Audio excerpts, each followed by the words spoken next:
While many people have suffered trauma outside of home, such as schools, others have suffered due to their living conditions. When you look at conditions from reservations like Attawapskat, we can see that houses are small and very poorly built. Houses look similar to plywood sheds. They are nothing to the interior and is heated by wood stoves. Houses are riddled with mold and water damage. Attawapskat has around 304 houses that house on average has 7 to 13 people. This is an ongoing issue. The government gives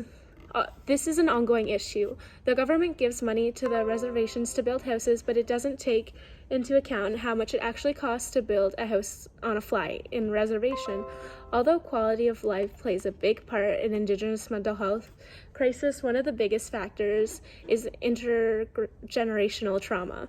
Intergenerational trauma is essentially trauma that has been passed down through multiple generations. If you talk to anyone with a family member attending a residential school, they can tell you about intergenerational trauma. Most people who are of the Indigenous descent have multiple experiences with this. It is common to see people that cannot express their feelings and emotions because their parents never taught them how.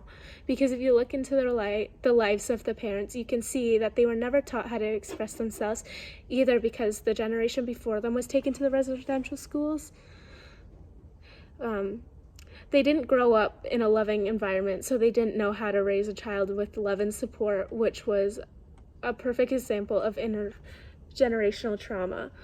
Residential schools can be tied to new generations deteriorating mental health. In Canada alone, the Indigenous population is 2 times more likely than non-Indigenous people to be diagnosed with depression, and 19% of Indigenous females have either attempted or committed suicide, significantly higher than 4% of females of non-Indigenous descent.